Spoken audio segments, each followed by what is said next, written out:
Pour se rendre vraiment compte de la soirée qu'il a passée, on avait déjà fait ça sur une journée pour voir un peu comment ça s'était étalé entre le matin et le soir. Là, on va voir le condensé quand même en moins de 2 heures. 20h37, la finale du 200 mètres papillon. 21h36, il monte sur le podium pour récupérer sa médaille d'or. Ça a quand même duré quoi, une bonne dizaine de minutes.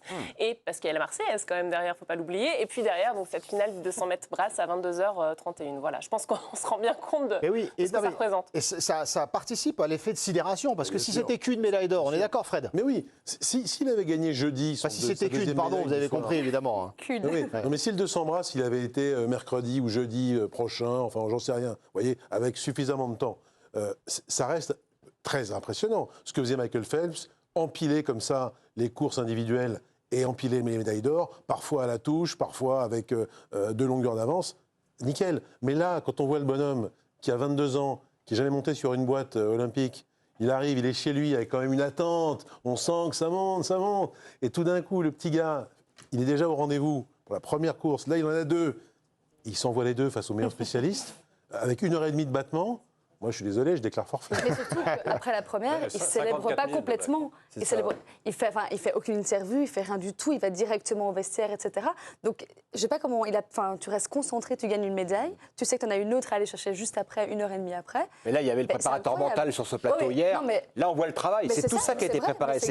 Ils l'ont préparé à comment tu réagis après ta course. Alors que tu vas célébrer un podium ou tu vas chanter la Marseillaise dans une arène qui est bouillante, voilà. Et 16 000 personnes, c'est vrai. Tu restes concentré, quoi. Et donc après, tu remontes et tu continues et tu vas chercher l'or, c'est juste... Non, voilà. Puis surtout, moi je lisais nos amis de l'équipe ce matin, et puis Ganesh va nous le confirmer, mais en gros, les spécialistes qui suivent ça vraiment de très près expliquent que ça ne se fait pas. C'est-à-dire papillon et bras, c'est 2 nages. Il y a des doublets papillon-nage libre parce que c'est à peu près le même type d'effort. Là, c'est aux antipodes. C'est comme c'est un peu ce que fait Ferrand Prévot lorsqu'elle est championne de VTT, championne sur route, quoi. Exactement. Alors, juste Timothée, et on demandera à Ganesh de nous expliquer ça. Je confirme, mais effectivement, on m'expliquait l'autre jour que le papillon, c'est les bras qui travaillent, exactement, alors que la brasse, ce sont les jambes, en fait. Évidemment, il y a le geste de brasse que je fais très bien. Tu le tiens. Je me produis tous les jours à la piscine. Et donc, c'est les jambes qui poussent, et c'est ça qui rend la performance étonnante, presque paradoxale en fait. Mais c'est ce que je disais encore il y a quelques jours, c'est qu'il est bon dans tous les segments de la natation. Il est fort sur les bras, fort sur les jambes. Il n'y a absolument aucun nageur qui fait de la brasse et du papillon au niveau mondial, ça ne se fait pas. Souvent les brasseurs sont un peu à part parce que justement... Parce qu'ils n'ont pas le même profil physique ou parce qu'il n'y a pas le même profil physique, mais surtout parce qu'en fait le barycentre de puissance est plutôt sur les jambes sur la brasse et plutôt sur les bras sur le pape. Donc en fait, généralement, c'est vraiment des types de nageurs différents. Donc là, ce qu'il a fait, c'est... Est-ce que tu crois, Ganesh, qu'il aurait été capable d'être en finale du 100 libre? Non. Non. C'est trop. C'est trop rapide.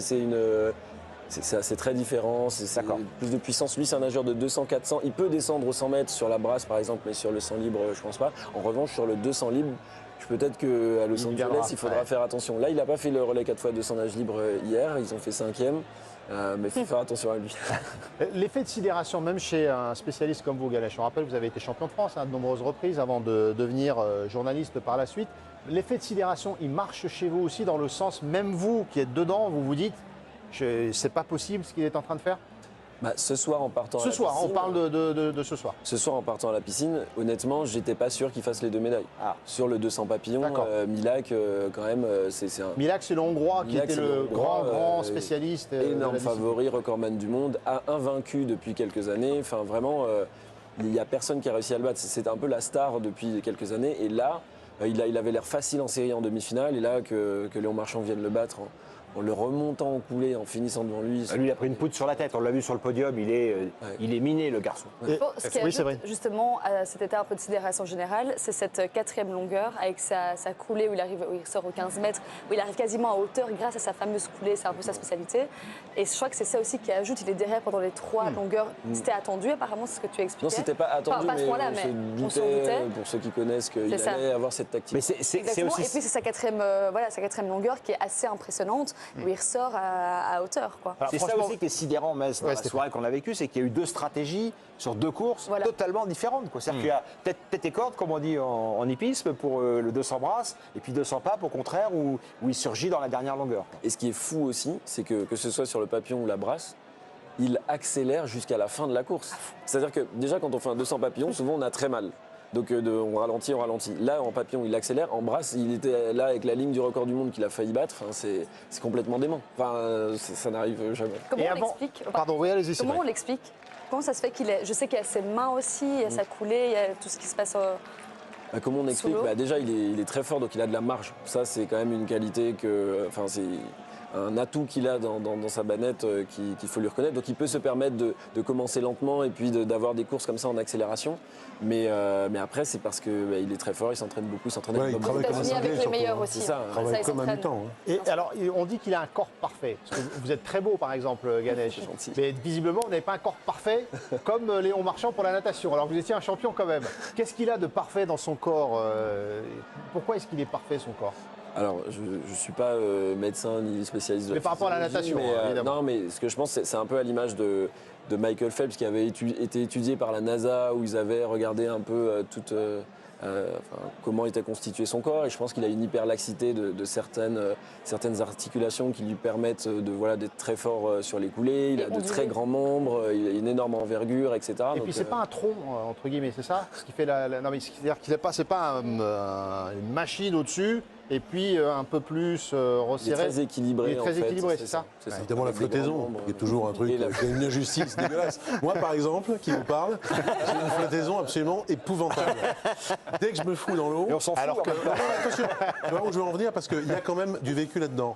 Et j'ai été humilié, il faut qu'on le sache ici. Quand je me mets dans une piscine de 2,50 m de profondeur et que j'essaye de juste comme ça, en général, l'eau m'arrive là, ce qui est déjà assez difficile à encaisser. J'ai assisté à un ancien très grand, Stéphane Caron, dans une piscine comme ça, en touriste, un bouchon de liège. L'eau lui arrive là, voilà, quand il y a 2,50 m. Et je pense que Marchand, c'est une flottaison comme ça, ce qui est déjà te facilite quand même pas mal les oignons. Oui, carrément. Vous voyez, un soir où Léon Marchand fait ça, toutes les anecdotes sont autorisées. Évidemment, Les traumatismes sont écoutés, on est indulgent, on vous comprend, hein, on est compatissant. Vous êtes avec moi ? Je suis complètement avec vous. Ganesh, il était bien à Tokyo, hein, Marchand. Il avait fait 5 ou 6e. Oui, c'est ça. Parce que moi, j'aime, je sais pas, je me suis mis ça en tête là, par rapport à Phelps, qui a ses premiers jeux à une médaille d'or à Pékin, et 3 à ses deuxièmes jeux. Donc à ses deuxièmes jeux, en individuel, je parle, parce que c'est quand même parce que c'est la référence ce soir pour nous. C'est pas les relais américains, malheureusement. C'est peut-être ça la principale différence en fait entre Phelps et Léon Marchand, c'est que Phelps était extrêmement précoce. Phelps a battu son premier record du monde à 15 ans sur le 200 mètres papillon, alors même qu'à cette époque, Léon Marchand, il n'était pas dans les tout meilleurs français jusqu'à assez tard. Il a explosé là il y a 4-5 ans. Mais avant, il a eu une première médaille au championnat du monde. Je crois qu'il devait être deuxième au championnat du monde junior. Et puis derrière, il a eu la période un peu Covid où ça allait pas trop. Et depuis... Thomas Samut nous l'a raconté, effectivement. Et c'est quelqu'un d'ordinaire. C'est ça aussi qu'on dit sur Léon Marchand. Et on continuera d'en parler avec vous. On va le dire de moins en moins quand même. Mais...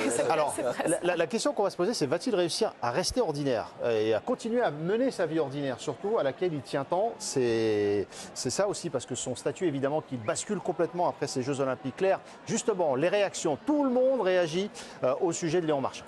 Ordinaire, mais pas vraiment ordinaire, puisqu'on rappelle quand même qu'il fait partie de ces nageurs de l'histoire qui ont décroché 2 médailles d'or sur un seul jour. Et c'était déjà fait en 76, en fait, mais depuis, en tout cas, ça n'a pas du tout été fait. Donc ça reste quand même un exploit absolument extraordinaire qu'on a vécu aujourd'hui. Si bien qu'il y a eu toute une vague de réactions. On aurait même pu aller chercher vos réactions à vous, mais on ne l'a pas fait. On aurait pu en profiter.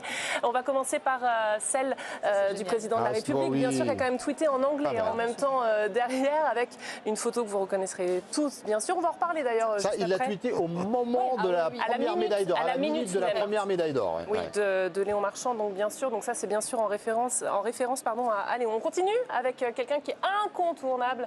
Ah bah non, c'est d'abord le deuxième Emmanuel Macron. Il est incontournable aussi, c'est vrai. Avec légende donc derrière et ce podium, bien sûr, de Léon Marchand. On continue parce que je vous l'ai dit. Et oui, évidemment, Antoine Griezmann, encore une alerte, une médaille avec magnifique, incroyable, unique. Français 3 fois champion olympique. Le petit prince du bassin, c'est mignon ça comme petite appellation. En tout cas, ça peut. Attention, les surnoms restent, hein, évidemment, on sait. Un autre incontournable en même temps, Paris 2024 avec cette magnifique statue qui est déjà faite. Voilà, pourquoi pas, on pourrait lancer l'information également. On continue, je ne sais pas combien de temps je vais rester à parler, à avoir mon souffle, mais Martin Fourcade, bien sûr, A Star is Born. Qui est là, Martin, sur ces JO, il fait partie du protocole. référence. Il lui avait remis sa première médaille d'or d'ailleurs. Il était très ému, il nous le confiait, Martin Fourcade. Et Big Flo et Oli, bien sûr, Toulouse oblige, Toulousain, je ne prononce pas l'autre mot, mais monstre, Léon Marchand, voilà, Léon Marchand incroyable.